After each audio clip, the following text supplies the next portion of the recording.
Ya. ¿Fueron entrando al ambiente de aprendizaje, chicos y chicas, a ver lo que les mostré el otro día? Yo sí, profe, ya respondí. Sí, cierto. A ver, les comento. En el ambiente de aprendizaje, el otro día, al final, había una lectura que decía Fundamentos de Gestión de Personas. Ahora ya no está, ¿de acuerdo? Producto de que la revisé y los links que aparecían como lecturas obligatorias no estaban funcionando. Por lo tanto, no tenía sentido dejarles eso con un link que no iban a poder abrir para revisar. Lo demás sí está todo funcionando, chequeé los links, está todo operativo, ¿ya? Es por ese motivo que esa lectura la saqué. ¿De acuerdo? Bueno, profe. Ya.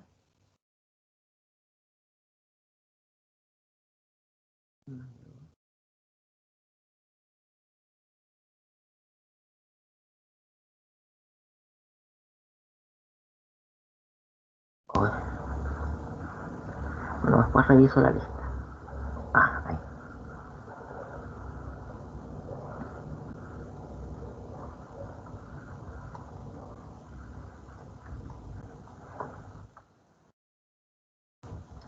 Bueno, estábamos revisando, ¿cierto? Una PPT y vamos a continuar donde lo dejamos el otro día. Las clases van quedando grabadas en el sistema. Todavía no las he ido pasando a YouTube, pero en la medida que las pase a YouTube voy a ver cómo hacérselas llegar, ¿de acuerdo? Para los que tengan, digamos, quizás conexión más fácil a través para poder ver las clases a través de esa forma. Por lo tanto, voy a compartir la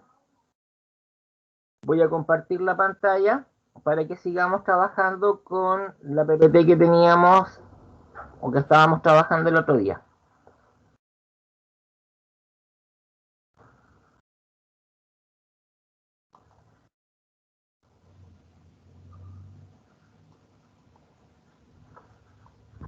¿Se ve la diapositiva?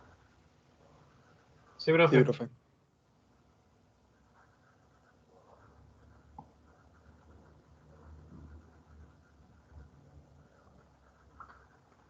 Ya, aquí habíamos quedado, ¿cierto? ¿Alguien se recuerda de por qué habíamos quedado en esta diapositiva? ¿Qué tratábamos de explicar con ello? El comportamiento humano, ¿cómo puede influir en el desempeño en una empresa? ¿Cierto? Porque estábamos hablando de la importancia de las personas en las organizaciones, ¿ya? Y decíamos que en las organizaciones, digamos, tenemos infraestructura, maquinaria, recursos de distinto tipo, pero sin duda alguna, por todo lo que conversamos, ¿ya? Y fuimos argumentando, indudablemente, ¿ya? Lo que en definitiva te puede hacer que una empresa sea exitosa o no, es el comportamiento que tienen las personas, ya que de la forma en que éstas se comportan, ¿ya? Esto va a impactar directamente en el desempeño que tenga la organización. Y al respecto vimos también un video, ¿cierto? ¿De qué trataba el video? Del adaptarse. Del adaptarse, ¿cierto? Hablaba de la adaptación porque estaba en el contexto de las organizaciones que aprenden. Yo les comentaba que las organizaciones que aprenden fue la última, por así decir, revolución del management o de la administración a partir de este desarrollo que efectuó el señor Peter Senge, ¿ya? De las organizaciones de aprendizaje. ¿Ya? Ya, bien, vamos a seguir. ¿O hay alguna duda que quieran aclarar respecto a lo que conversamos en la clase anterior?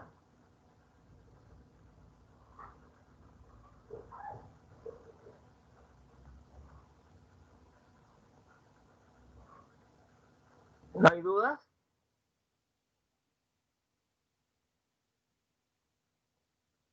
Por el Por momento mi no, parte, profe. no, profe.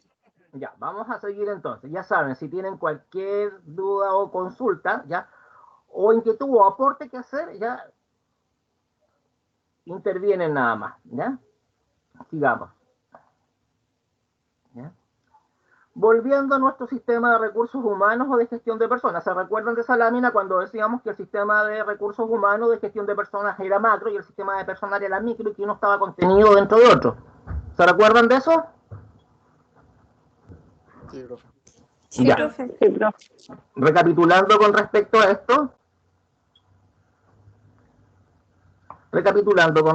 esto, ¿ya? Tenemos ya lo siguiente. Si nos enfocamos en el sistema de recursos humanos o de gestión de personas, tenemos también que pensar en que se efectúa todo lo anterior del sistema de personal. Eso fue lo que decíamos, ¿cierto? Que uno estaba contenido dentro de otro y más. Por ejemplo, vuelven a cobrar relevancia las funciones directivas de planificar, organizar, dirigir y controlar, porque en este nivel se piensa y repiensa la organización como un todo, en el contexto de su recurso humano. La orientación es estratégica y cobran relevancia temas y conceptos que, si bien también podemos ver en un sistema de administración de personal, en este sistema adquieren una dimensión diferente, ya que surgen a partir de una preocupación estratégica. ¿Y cuál era la preocupación estratégica del sistema de gestión de personas? ¿Se recuerdan?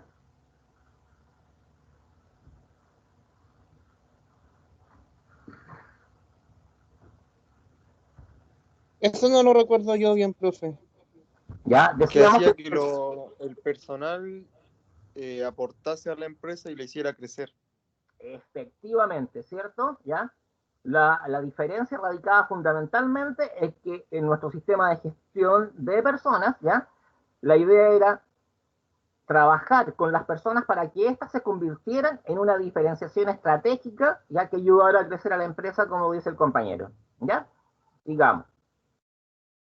Un buen ejemplo de esto se tiene en la fórmula que planteó el director de empresas francés Jean-Marie de Carpentries. ¿Ubican esta fórmula E igual a MC al cuadrado? No, profe. ¿No la han visto nunca? Yo al menos no.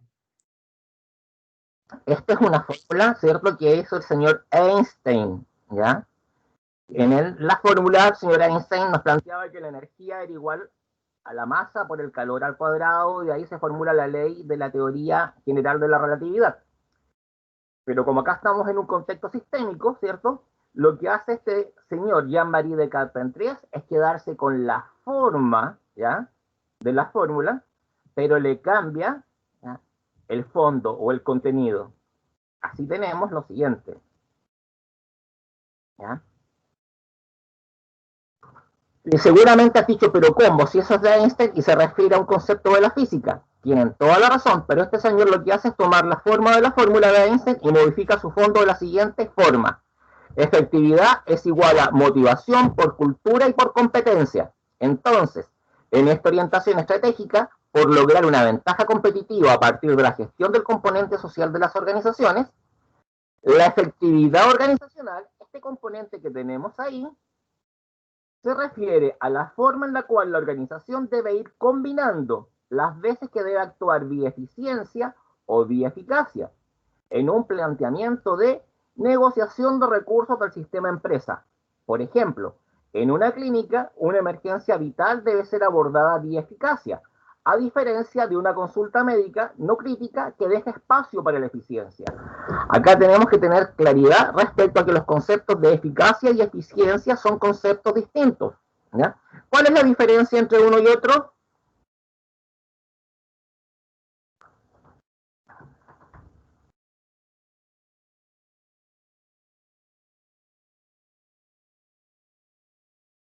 ¿Cómo, profe? Disculpe, no entendí.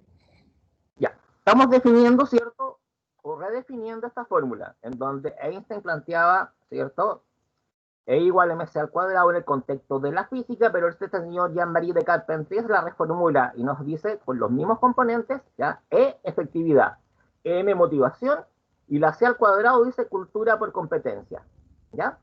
Entonces, con respecto a la primera, ya, esa efectividad, ¿ya?, organizacional se refiere a la forma, ¿ya?, o en el modo en el cual la organización debe ir combinando las veces que debe actuar vía eficiencia o las veces que debe actuar vía eficacia, en un planteamiento de negociación de recursos del sistema empresa.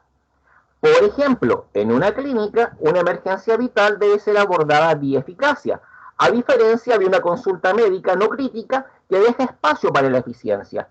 Entonces, en esta definición debe quedar claro, me imagino, ya, que el concepto de eficacia y el concepto de eficiencia no son sinónimos, son distintos. Entonces yo pregunto, ¿cuál es la diferencia entre eficacia y eficiencia? La eficacia va dirigida más a la rapidez de una acción. Y la eficiencia si se hace bien. Si se hace Profe, bien. la ¿Bien, Julieta? eficiencia es cuando se logra el objetivo pero con menores recursos. ¿Ya? ¿Y la Y eficacia? la eficacia que se logra el objetivo sin importar si es que se está Logrando gastando deseo. más o menos. Exactamente. A ver, la diferencia básica entre uno y otro, ¿cierto? Es que, como dijo Julián, ¿ya? La eficiencia se relaciona a lograr los objetivos optimizando los recursos involucrados. Recuerden, optimizar es distinto a decir con la menor cantidad de recursos, porque si utilizas la menor cantidad de recursos, puedes caer en un problema de calidad de lo que estás haciendo. Por lo tanto, utilizamos aquello que es óptimo, lo justo y necesario, ¿ya? Pero adecuado.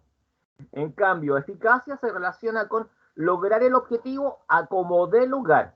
Por eso el ejemplo, cuando una persona llega con una emergencia vital de vida o muerte a un hospital, debe ser abordada vía eficacia, ¿ya? Porque debe cumplirse el objetivo de salvar a esa persona. No importan los recursos que se involucren, pero hay que salvarla. Que es muy distinto cuando va una persona a una consulta médica que no es crítica, ¿ya? En donde hay espacio para ser eficiente, en donde lo manden a hacer exámenes, lo revisen, vean su historial clínico, etcétera. ¿Se nota la diferencia? Sí, profe, sí se Sí, nota. profe. Sigamos.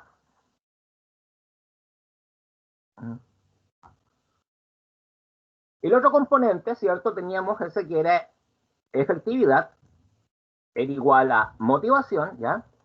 Y la motivación generalmente la entendemos como aquello que está detrás de la acción, pero la podemos operacionalizar, ¿cierto? ¿Ya? Para poder definirla y entenderla cabalmente como una fuerza interna que es capaz de provocar que la gente destine grandes cuotas de esfuerzo y sacrificio para el logro de sus objetivos. ¿Se entiende esa parte? Sí, profe. ¿Ya? O sea, si te preguntan qué es motivación, tú diciendo, mire, la motivación es una fuerza interna que es capaz de provocar que la gente destine grandes cuotas de esfuerzo y sacrificio para el logro de los objetivos, nadie te puede objetar esa definición, ¿ya? Ahora, hay muchas teorías que trabajan en este tema, ¿ya? Pero con que al menos se manejen cabalmente con la teoría motivacional de Maslow y teoría bifactorial motivación y higiene de Friedrich Hesberg, ¿ya? Tienen un muy buen punto de partida para su adecuada comprensión en el ámbito de las organizaciones. Ustedes ya vieron a Maslow el semestre pasado, Sí, profe. ¿cierto? Ya.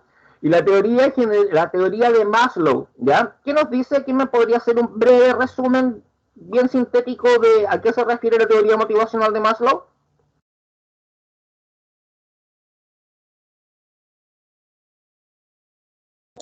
Es con respecto a la... Está relacionado a una pirámide, A una pirámide como tipo, jerárquica. sí, una pirámide tipo psicológica, en donde están los niveles de necesidades de la persona, por así decirlo.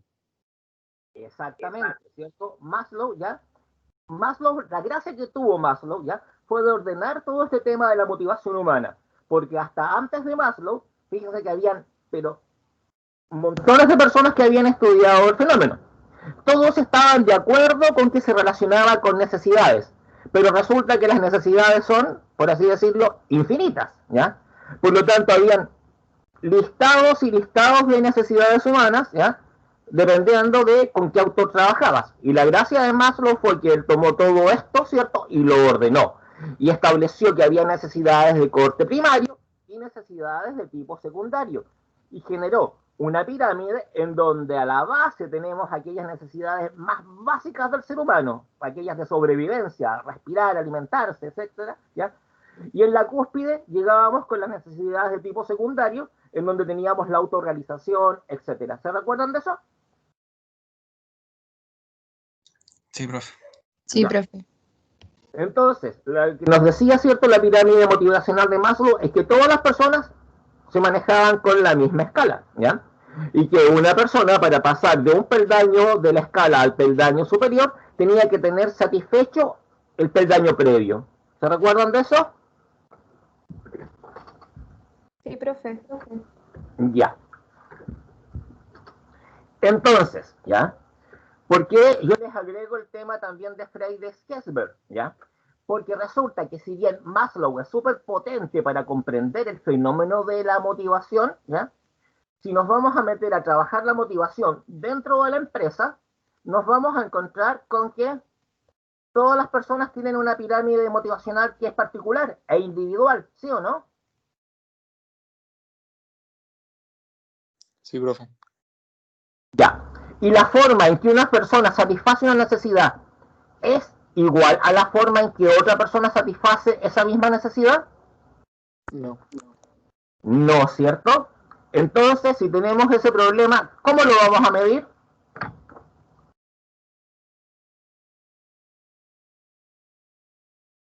¿Podríamos hacer una sumatoria de las pirámides de necesidades de todas las personas que componen una organización?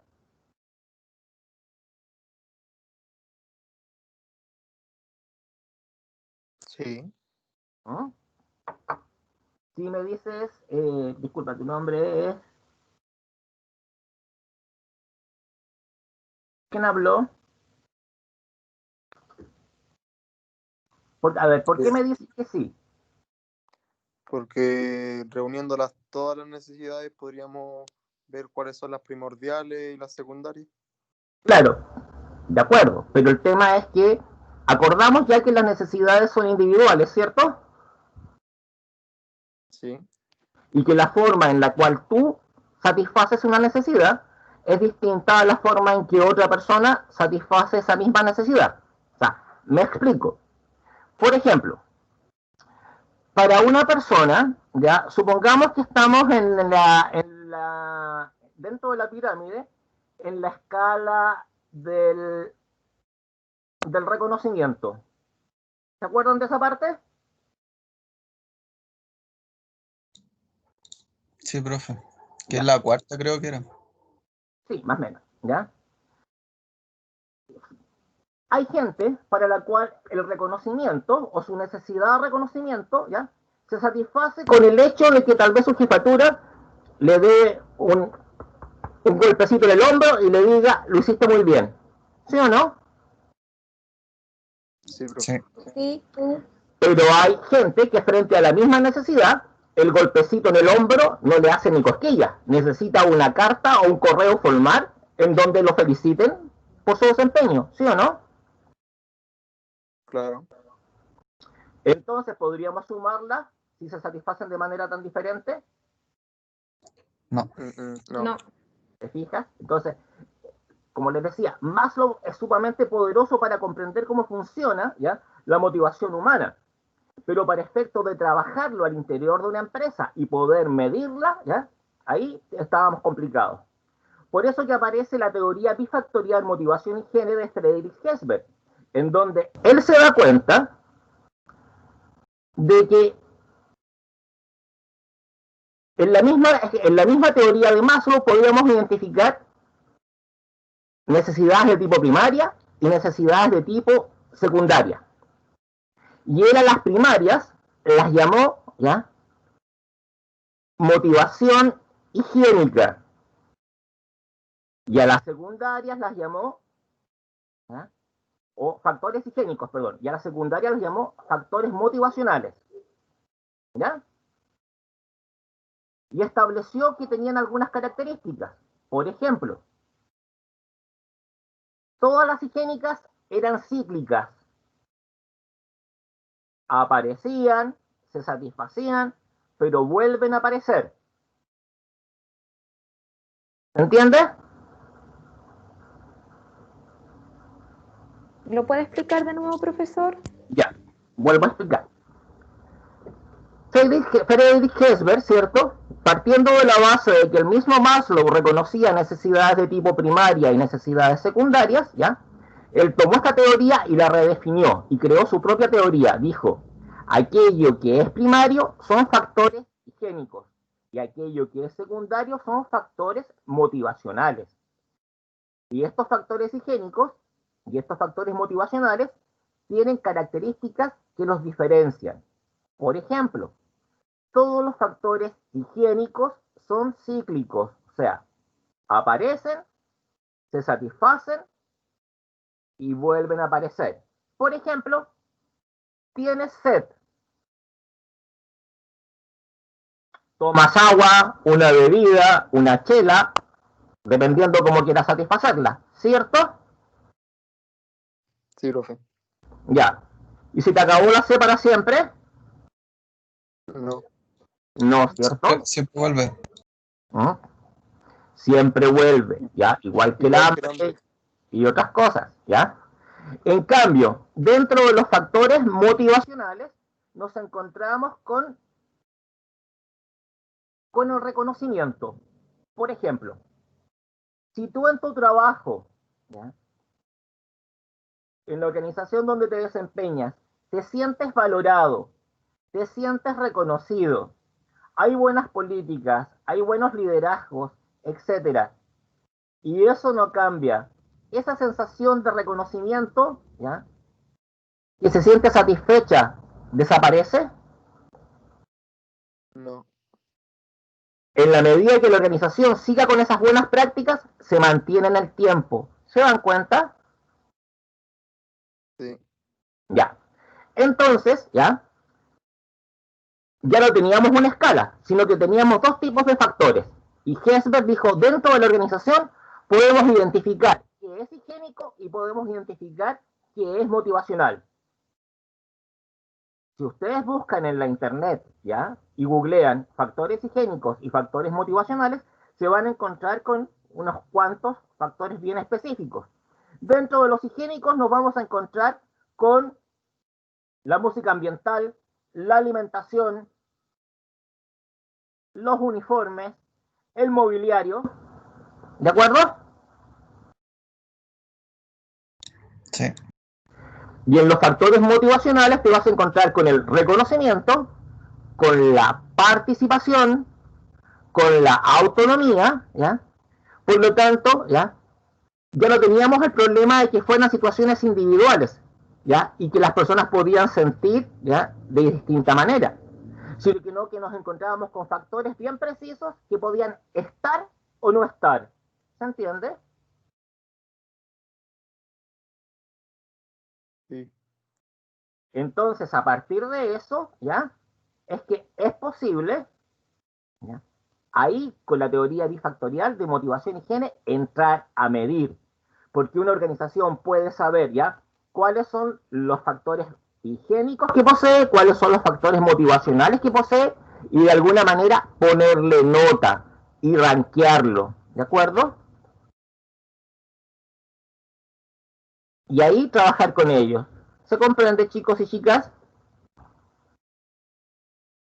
Profe, Dígame. tengo una consulta. Cuando usted habla de las primarias de los factores higiénicos, hizo referencia al cíclico que es mobiliario. Los muebles, no logro como comprender eso, de los muebles, de la música ambiental, de la comida. Te digo al tiro, ¿ya? Pero te quedó claro el ejemplo, por ejemplo. Bueno, ya, el ejemplo del agua, ¿te quedó claro? Sí, sí, súper claro, pero Veamos, eso del mobiliario, eso como que me hizo un poco de ruido. veámoslo al tiro. Disculpa, ¿tu nombre es? Georgina. Georgina. Imagínate que a ti en tu oficina tienes un mobiliario que estaba bien antiguo, ¿ya? Por lo tanto, ya estaba feíto, ¿ya? Quizás manchado o era incómodo, poco ergonómico, digamos, ¿ya? Ujú. Y te lo cambian, ¿de acuerdo? Sí, Y te colocan un tremendo escritorio de 2 plazas con un berger de sillón, ¿ya? Una pantalla de computador de 38 pulgadas, ¿ya?, etcétera, ¿ya? Y llegas y quedas maravillada, ¿sí o no? sí. ¿Ya? ¿Y eso de maravillarte te va a durar para siempre? ¿O te va a durar hasta que te acostumbres? Hasta que me acostumbre. ¿Mm? Y cuando te Competir como- acostumbres, ¿ya? Ujú. Seguramente ya en el mercado va a aparecer algo mejor, ¿sí o no? Claro. Ahí estaba el Ah, ejemplo con el mobiliario. O, ya. por ejemplo, veamos, la música ambiental. En tu empresa, suponte, la música ambiental que les tenían puesta, ya porque le gustaba al gerente general, era solamente música clásica, ¿ya? Y resulta que de un día para otro hay una intervención, ya hay cambios y le colocan ya un mix de música en donde hay más variedad, ¿ya? Para todos los gustos, incluso les meten su reggaetón también para los que les gusta, ¿ya? Ya. Fue un cambio que para muchas personas les puede resultar interesante, ¿cierto? ¿Sí? ¿Ya? Pero también, ¿eso te va a durar para siempre? No. No, porque va a llegar un momento en que ya las canciones tal vez ya las estás escuchando 5 veces la misma canción el mismo día o en la semana, etcétera, ¿ya? Ujú. La cosa como que empieza a latear. ¿Se comprende? Sí, ahora sí, ya. Ahora, Ahora ya lo comprendí. Muchas ahora nos gracias. comprendimos, estamos de acuerdo, ya. Entonces, una pregunta hacia el hueso, ¿ya? ¿El dinero es higiénico o motivacional? Higiénico. Higiénico. ¿Y por qué? Porque siempre se quiere más. Exactamente, ¿ya?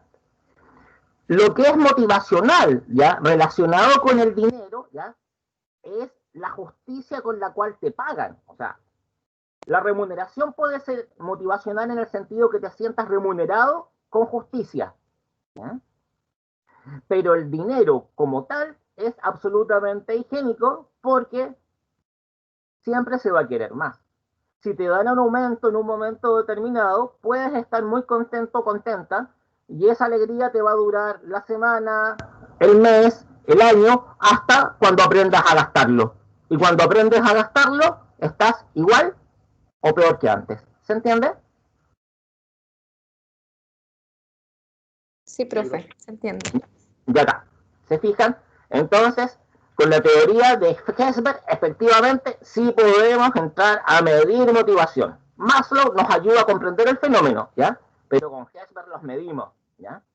Y a partir de la teoría motivacional de Hesberg es que se generan en la administración de personas un montón de herramientas que son sumamente útiles cuando uno va a trabajar en el área de manera más profesional, ¿ya? ¿Estamos bien hasta ahí? ¿Seguimos? Profe, Póngale. Dime. las motivaciones también son variadas porque, por ejemplo, como usted habló de que a mí, por ejemplo, que me digan estuvo bien su trabajo un año, me va a servir, pero al otro año a lo mejor voy a querer, no sé, porque ser la trabajadora del mes, o sea, las motivaciones también van cambiando de los trabajadores.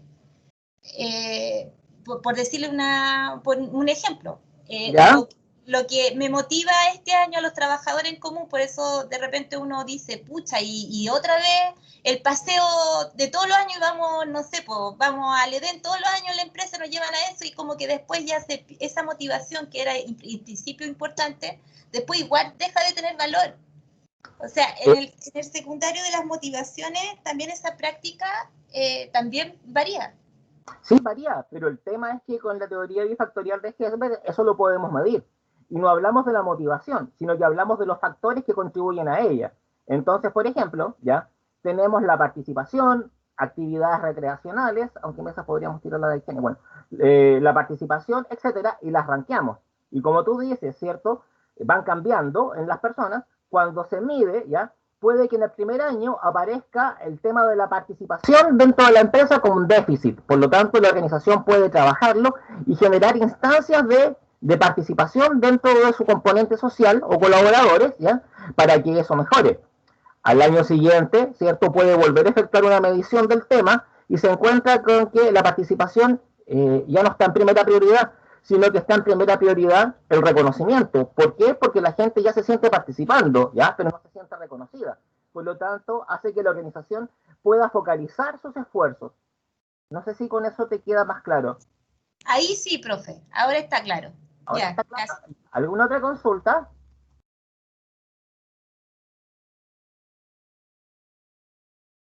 Vamos a seguir entonces.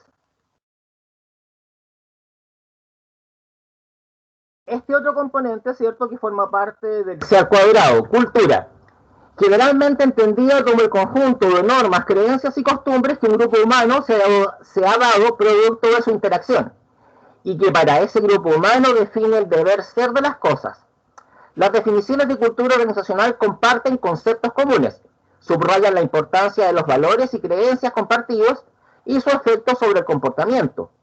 La cultura es el pegamento social o normativo que mantiene unida a una organización, expresa los valores o ideales sociales y creencias que los miembros de la organización llegan a compartir, manifestados en elementos simbólicos, como mitos, rituales, historias, leyendas y un lenguaje especializado.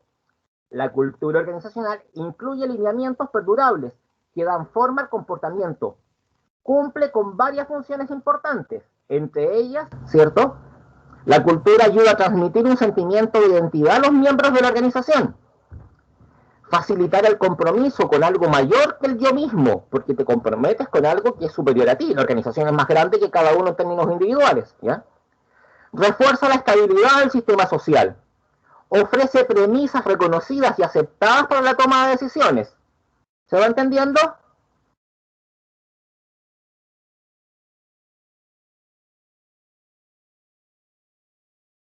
¿Estamos claros hasta ahí, chicos y chicas? Sí, profe. Ya. Sí, profe. ¿Ya?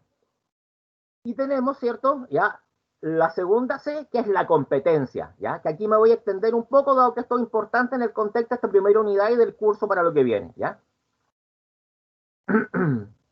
Cuando nosotros hablamos de competencia, si nos vamos al diccionario de la RAE, ¿ya?, nos vamos a encontrar con dos acepciones. Uno, aptitud e idoneidad.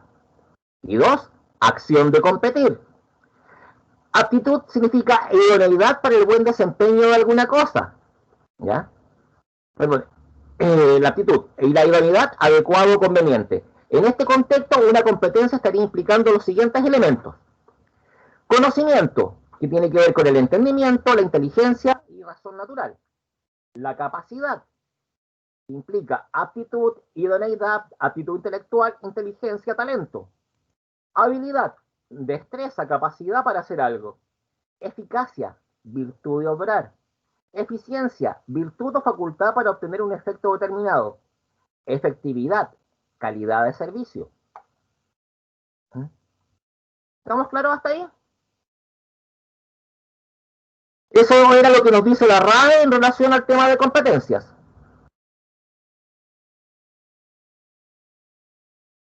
¿Ya? Sí, profe. Fíjense que existen dos escuelas en el desarrollo del concepto de competencias, con fuertes y marcadas diferencias en la forma de cómo éstas se van asumiendo. Por una parte se tiene la escuela conductista, que se origina en los Estados Unidos. Autores importantes, McClellan, Spencer y Spencer, ¿ya? ¿Qué son las competencias para esta escuela? Son características que una persona tiene en relación con su desempeño efectivo y o superior. El desempeño efectivo se expresa en resultados específicos, ¿ya? Competencia es igual a un desempeño superior. Cuando no hay desempeño superior se denomina competencia mínima. Y por otra tenemos la escuela conductivista, que se origina en Europa, especialmente en Francia, ¿ya? Principal autor, Lévy y Legoyer, ¿ya? ¿Qué son las competencias dentro de esta escuela? Dice, una competencia no solo es algo que nace solo de la función, sino que tiene en cuenta la importancia de las personas, sus objetivos y posibilidades. Rechaza la exclusión de personas menos formadas. Estas personas pueden crear, ser autónomas y responsables. El postulado es que si se otorga confianza a la gente, si se cree en ellas, se les da la posibilidad de aprender, ¿ya? Estas son las dos principales escuelas, ¿de acuerdo? Entonces, de acuerdo con estas dos visiones, si llevamos el concepto al mundo laboral, se tiene que para los conductistas se define el puesto a partir de quien hace bien las cosas. En cambio, ya para los constructivistas se define el puesto a partir de las competencias que son necesarias para construir un resultado. ¿Se entiende?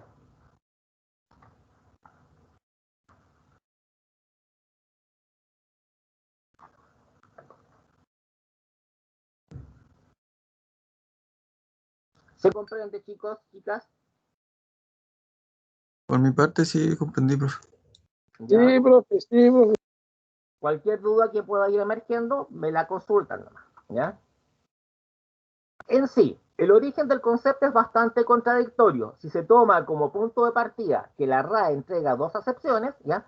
Como se presenta al inicio, una relacionada con la aptitud o idoneidad y otro con la acción de competir, ¿ya? En fin, en el mundo de la administración nos interesa la primera acepción, o sea, ¿ya? Aptitud o idoneidad, ya que el concepto de competencia laboral emergió en los años 80 con cierta fuerza en algunos países industrializados, sobre todo en aquellos que venían arrastrando mayores problemas para relacionar el sistema educativo con el productivo, como una respuesta ante la necesidad de impulsar la formación de la mano de obra. El problema que estos países visualizaron no era solamente de tipo cuantitativo, era también y sobre todo cualitativo. Una situación en donde los sistemas prevalecientes de educación-formación ya no se correspondían con los nuevos signos de los tiempos. La respuesta era la competencia laboral, que pretende ser un enfoque integral de formación, que desde su diseño mismo conecta el mundo del trabajo y la sociedad en general con el mundo de la educación. ¿Ya? Eso es para que tengan claro más o menos los orígenes del concepto de competencia. Considerando que estos problemas se presentan también y probablemente con mayor persistencia y gravedad en los países en vías de desarrollo, con el agravante de una menor disponibilidad de recursos para el sistema educativo, la aplicación de un sistema de competencia laboral en esos países surge como una alternativa atractiva, al menos a primera vista, para impulsar la formación y educación en una dirección que logre un mejor equilibrio entre las necesidades de los individuos, las empresas y la sociedad en general. Dentro de las definiciones más institucionalizadas de competencia tenemos la siguiente. La primera, de Spencer y Spencer, que es del área conductista, nos dice: competencia es una característica subyacente de un individuo que está causalmente relacionada con un estándar de efectividad y una performance superior en un trabajo o situación. ¿Se entiende?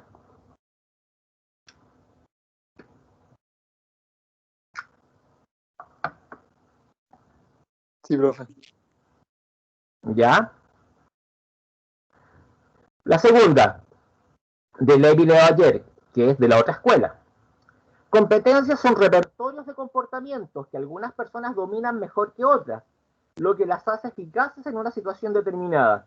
Estos comportamientos son observables en la realidad cotidiana del trabajo y en situaciones de test. Ponen en práctica de forma integrada aptitudes, rasgos de personalidad y conocimientos adquiridos. Y una tercera, cierto, que es de una empresa constructora de Ernst & Young, nos dice que son características de una persona, ya sea innata o adquirida, que está relacionada con la actuación de éxito en un puesto de trabajo. Ahí tenemos tres definiciones bastante comunes, ¿cierto?, de lo que son competencias. ¿Estamos claros hasta ahí? Sí, profe. Sigamos. Como pueden apreciar, chicos, hay un elemento en común, a pesar de lo diferente que nos puedan sonar. Todas se conjugan en contextos de trabajo, ¿de acuerdo? O sea, cuando hablamos de competencia, ya se comprende y se entiende solamente en contextos laborales.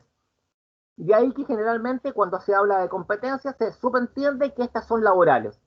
Se pueden encontrar un sinnúmero de definiciones más que varían en sus matices, dependiendo de la escuela a la cual se adscriben, quienes las enuncian, pero en términos generales se puede asumir como, ¿ya?, la capacidad para responder exitosamente a una demanda compleja o llevar a cabo una actividad o tarea exitosamente en un contexto particular a través de la movilización de recursos, incluyendo aspectos tanto cognitivos como no cognitivos. ¿Ya? Y ahí está la cita de donde viene esta definición. O bien, reconociendo que los componentes esenciales de cualquier competencia, ¿ya?, están dados por los conocimientos, habilidades y actitudes de quienes la sustenten. Podemos operacionalizar, ¿cierto?, la definición como: competencia es el conjunto de conocimientos, habilidades y actitudes que una persona pone en juego de manera exitosa en un contexto laboral o social determinado. O sea, Con esta definición me paro donde sea para decir o para explicar qué es una competencia. ¿De acuerdo? Sí, profe. De lo anterior es que se desprenden los 3 saberes que debe denotar una persona con competencias. Esto de los 3 saberes incluso está reconocido por el Ministerio de Educación acá en Chile, ¿ya? Porque los países también tienen sus propias definiciones de competencia. Dice, el saber es el dominio cognitivo que involucra conocimientos. El saber hacer, dominio práctico, que se relaciona con las habilidades para aplicar el conocimiento que se posee con calidad. El saber ser, que es el dominio actitudinal, que se relaciona con la predisposición de ánimo con la que cuenta la persona competente para estar en permanente autodesarrollo y motivado. Estos 3 saberes son copulativos, es decir, requieren estar todos para que efectivamente podamos hablar de una persona con competencia. O sea, si nosotros nos vamos a referir a que una persona tiene competencias o no las tiene, ¿cierto? ¿Ya? Tenemos que buscar, ¿cierto? Para decir que sí posee las competencias, que estén los 3 saberes, tienen que estar los 3 juntos. Si nos falla una, ¿ya? Es que la persona esa competencia no la posee. ¿Se entiende? Sí, profe. Ya. En general, las competencias poseen las siguientes características. Se pueden aprender, se dan en un cierto ámbito o dominio de la exigencia laboral, se expresan en un conjunto de menor a mayor manifestación de la competencia dependiendo del grado de efectividad, poseen un componente emocional, cognitivo, corporal y social, y requieren de un repertorio genético particular, es decir, no todas las personas estarían predispuestas biológicamente a alcanzar rendimientos del más alto nivel. ¿Estamos claros hasta ahí?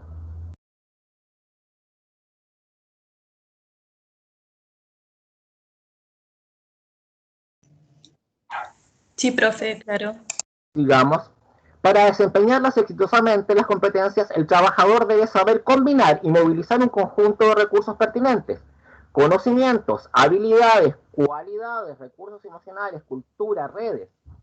Poseen consecuencias, en este caso están dirigidas a obtener resultados. Satisfacen una expectativa de un cliente, sea interno o externo, por eso que hablamos que las competencias se entienden en un contexto laboral y evolucionan, tal como lo hacen las personas y las organizaciones.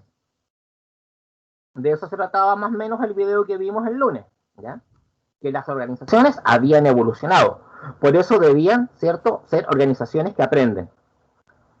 Esta última característica de evolución es una de las más complejas de analizar cuando visualizamos el cómo nos insertamos en el mundo laboral y qué competencias nos serán exigibles o demandadas, dado que no solo está aquello que la empresa requiere, sino que gravitan fuertemente los intereses de los únicos capaces de sustentar las competencias, las personas que conforman las organizaciones, ya que se ponen en juego aspectos culturales y sociológicos que fueron advertidos por autores como Alvin Toffler en su libro La Tercera Ola, década de los 70, y John Naisbitt y Patricia Burdell en su libro Mega Tendencias 2000, década de los 80. ¿Estamos claros hasta ahí, chicos?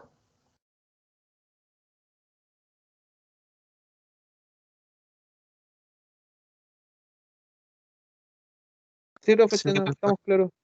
Ya, sigamos.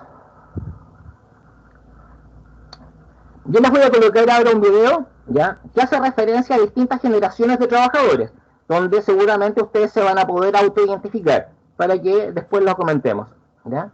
Díganme por favor si lo escuchan, ¿ya? Me avisan si se está escuchando.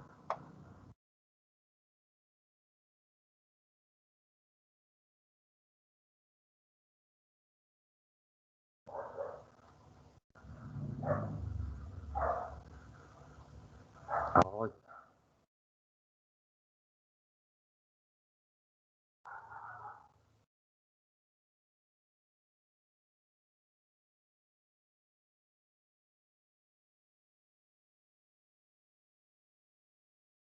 Esperen un poquito que se cayó.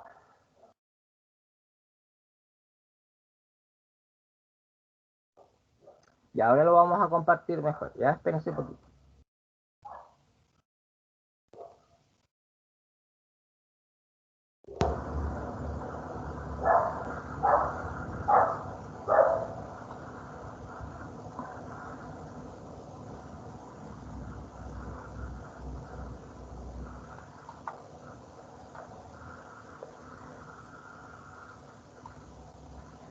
¿Se ve la diapo? No, profe. No, No, profe. profe.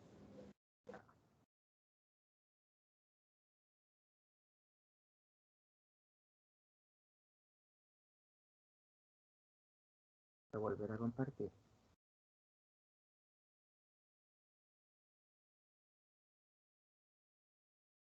¿Y ahí se ve?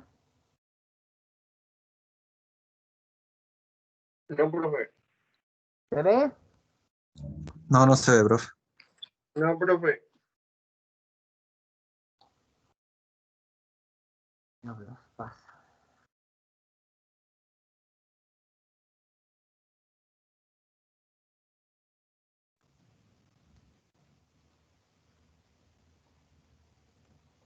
¿Se ve?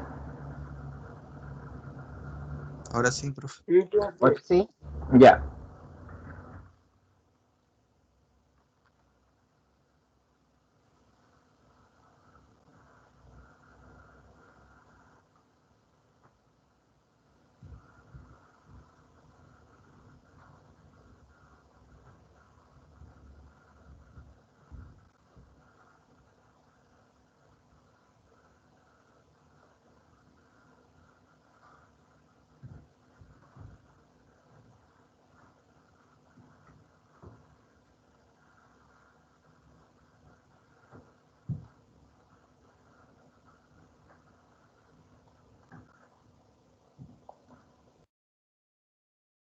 Espérense un poquito que no me quiere tomar esta cosa.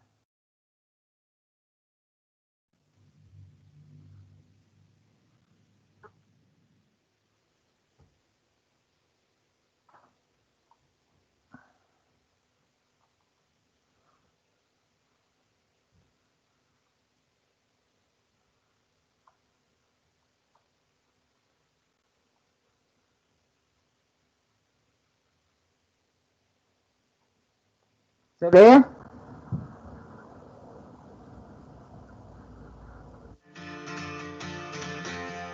What are you doing? ¿Se ve el video? Ahí sí, profe. Ahora sí, profe. Se ve y se lo- escucha. se ve y se escucha, perfecto. Vamos a aparecer de nuevo.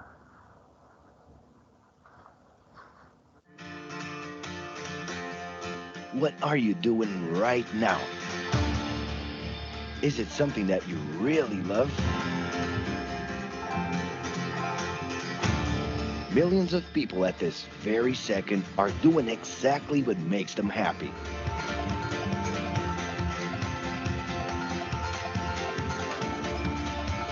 But wait a minute. You spend a big part of your life working.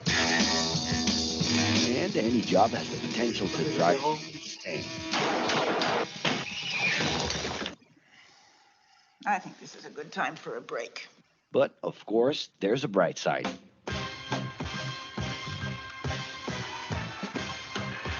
And the best thing, time off. As a matter of fact, the way we work influences new trends and behaviors in society. And if some things are new and different to you, and to everyone else, it's good to know that the ones who really captured the idea are those young millennials. Otherwise known as Generation Y, G, we, globalists. Okay. We know you heard about this. They represent a new workforce in the global market and have high aspirations. Half of them already have or plan to open their own businesses. Because of their digital, liquid, and collective mindset, they are affecting the way we produce and work in the future. Sounds complicated? Actually, keeping things simple was the motto that baby boomers worked by in the 60s and 70s. Rules were a lot clearer back then. The workspace was confined to the office. Responsibilities were individual-based and very specific, and you knew exactly the right time to start and finish your day. At that time, after the World Wars, the institution represented the security that everyone was dreaming about. Because of this, it made total sense to be a company man and respond well to linear and hierarchical structures. But be careful. Once you chose a career, it was a decision that would pretty much last for the rest of your life. Older workers would teach young ones because putting in long years of experience was essential if you wanted to grow within the company. Having a job would guarantee social status and was the first step towards marriage and a first kid 9 months later. Work didn't mix with personal life. No bringing work home. But baby boomers worked a lot. It's been a hard day's night. And this had to do with keeping a deep sense of discipline and honor. Day-to-day sacrifices guaranteed that the family would be taken care of, and they knew that a big payoff would come, even if it would take a while.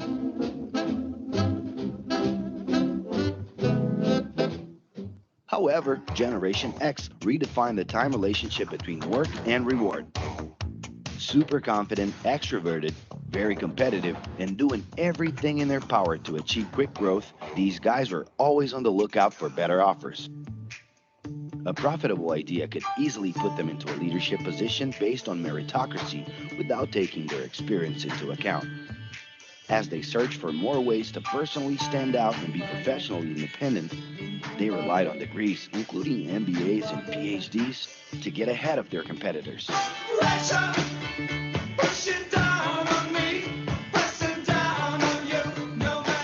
In this more individualistic style of thinking, a nice wardrobe and a business card could help them close better deals and expand their network. Being in the right place at the right time is what would define the work schedule. Business time was extended into the happy hour. This mix between personal and professional life turned a workaholic into someone who was admirable and even sexy.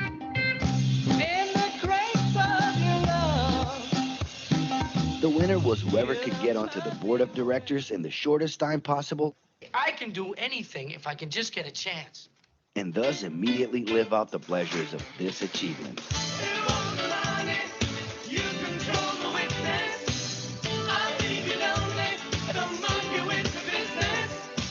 But today, the journey's a little different. It really seems more important to have fun on the ride than to make it to the final destination.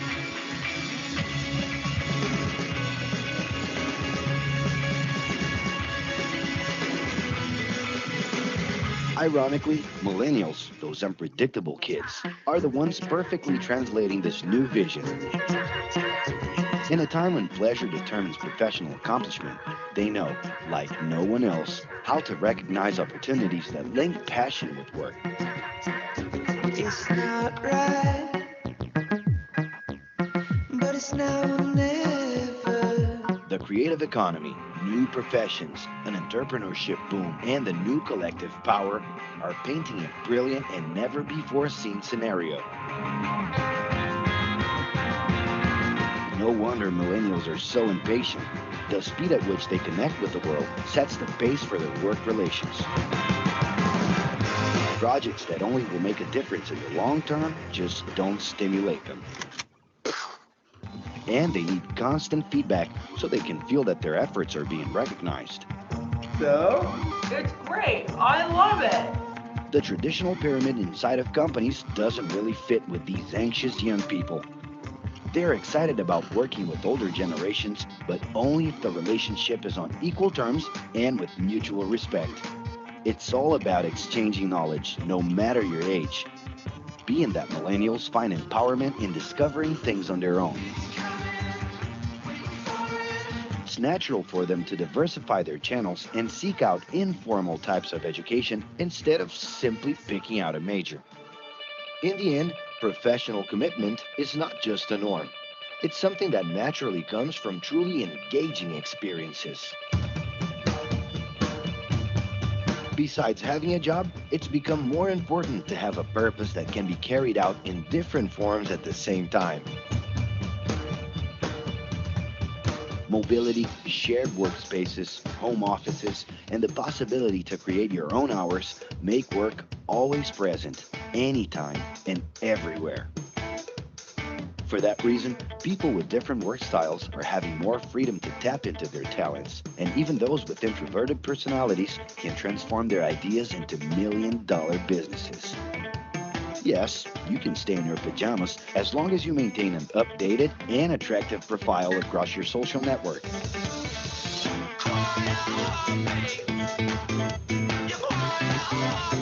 As you can see, flexibility is really the way to go. Millennials are fascinated when they get involved in works in progress and feel motivated by learning new skills. They're excited about an open and forever beta world where testing and messing with something unfinished is the only way to create the new. Millennials need more than ever to feel autonomous, and they're exhilarated by the challenge to develop and participate collaboratively.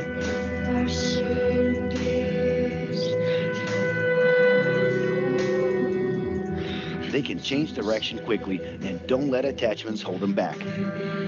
It's about living better in the present with no illusion that the future can be controlled.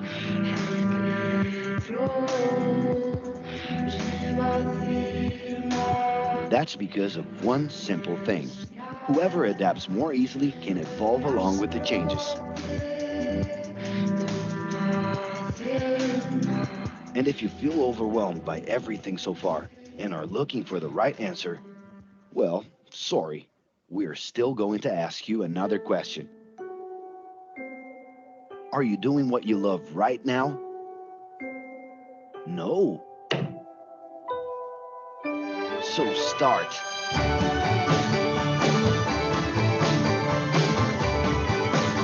The clock is ticking and your life is in a hurry.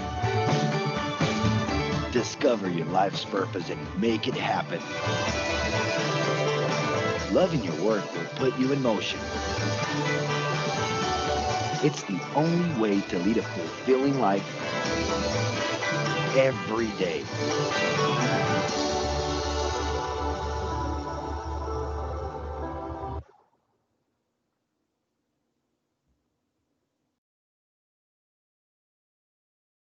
Ya, ¿qué les pareció? Motivacional. Profe, yo tuve problemas con el internet, parece, se me pegaba cada rato. ¿Podría dejar el link para después verlo? Sí, les voy a dejar el link. En todo caso, me imagino que en la misma grabación lo pueden ver en la clase, pero les voy a dejar cuando les suba la PPT, les voy a subir el link también, ¿ya? Ahora, a mí lo que me interesa, si bien es motivacional, este fue un video que se generó hace unos años atrás, bastante controversial, ¿ya? Pero la gracia que tiene es que nos presenta, ¿cierto?, 3 generaciones de trabajadores. Tenemos a los baby boomers, a la generación X y a los Y, ¿cierto?, en donde fácilmente cada uno de nosotros se puede más o menos identificar dependiendo, ¿cierto?, de nuestra historia vital, la que tengamos, etcétera, ¿ya? Pero fíjense que para cada una de estas generaciones, ¿ya?, éxito se conjugaba, ¿cierto?, ya, de manera pero muy distinta, o el ser felices se conjugaba de manera muy diferente, ser felices en términos laborales. Para los baby boomers, la felicidad estaba en un trabajo para toda la vida, o sea, la estabilidad. Para la generación X, ¿cierto?, la felicidad o el éxito estaba dado por tener, ya, valga la redundancia, un éxito económico lo más pronto posible. Y en los millennials, ¿ya?, nos encontramos con una generación, ¿ya?, que lo que desea como ideal de felicidad en términos laborales es estar haciendo en cada momento aquello que les gusta. Por lo tanto, se darán cuenta, ¿ya?, que trabajar, ¿ya?, la motivación para estas distintas generaciones, ¿cierto?, es un tema, ¿ya?, que requiere de que las organizaciones pongan bastante ojo en cuál es o cuáles son, mejor dicho, las características de su componente social, ¿ya?, y al mismo tiempo, ¿ya?, que las competencias que se requieren para desempeñarse, ¿ya?, dependiendo de qué generación eres, ¿ya?, van a ser distintas, porque estas han evolucionado. ¿Va quedando claro? Sí, profe. Sí, profe. Ok. Ya, voy a pasar lista para ver quiénes me faltan de los que no había registrado antes, ¿ya? Camila Fernanda Acevedo.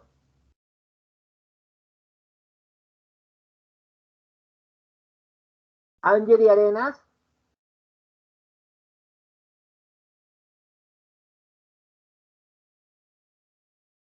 Consuelo Avendaño.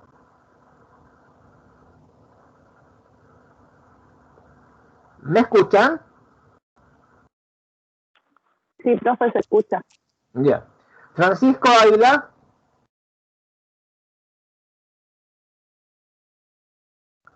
Camila Bravo.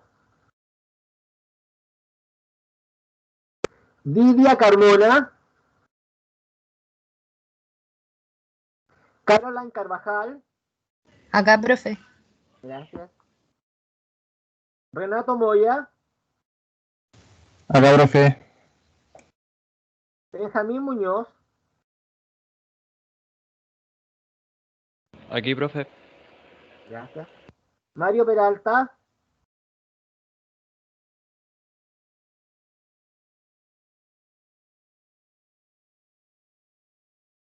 Mario Peralta.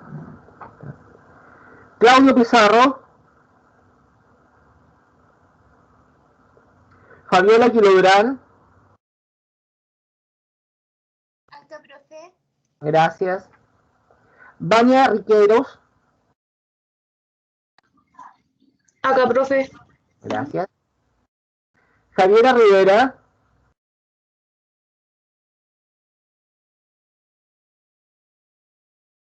Daniela Román.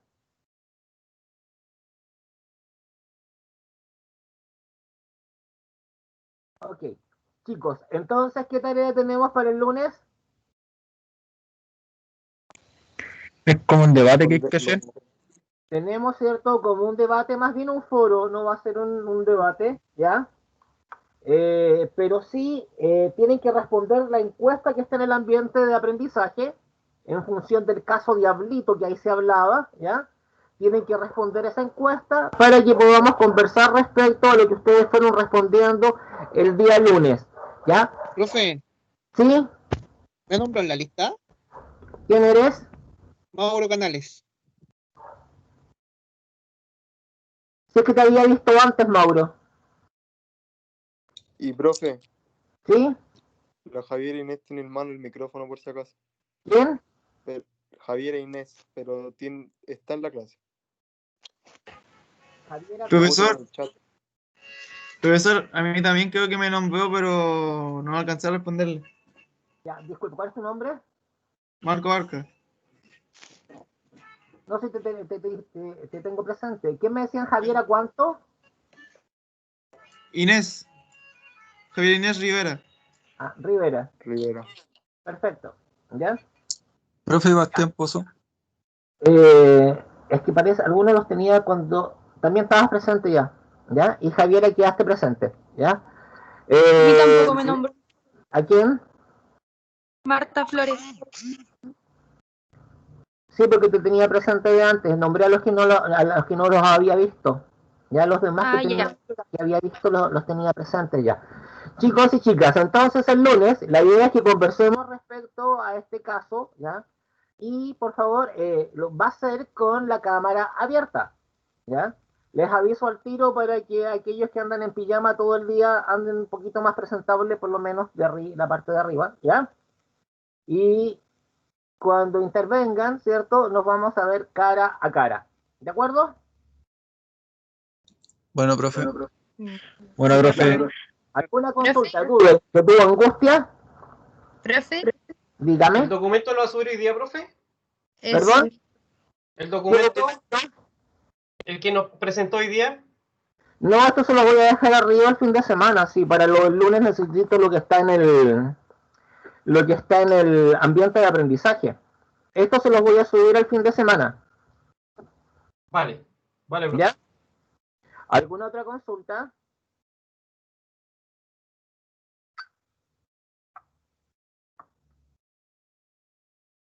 ¿Alguna otra consulta? Por mi parte no, profe. Ya pues chicos y chicas, que tengan un muy buen resto de semana, ¿ya? Cualquier cosa, cualquier duda o inquietud, me escriben, ¿ya? Me mandan a mi correo electrónico que se los anoté el otro día, ¿ya?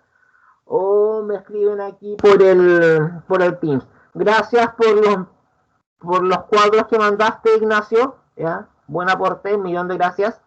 Ya, un abrazo a todos, ya se me cuidan, Ya, y nos estamos viendo, ¿ya? Vale, profe. Igualmente, profe. Igualmente. Chao. Chao.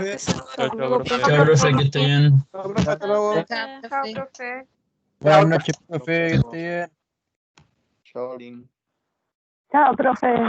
Chao, chao.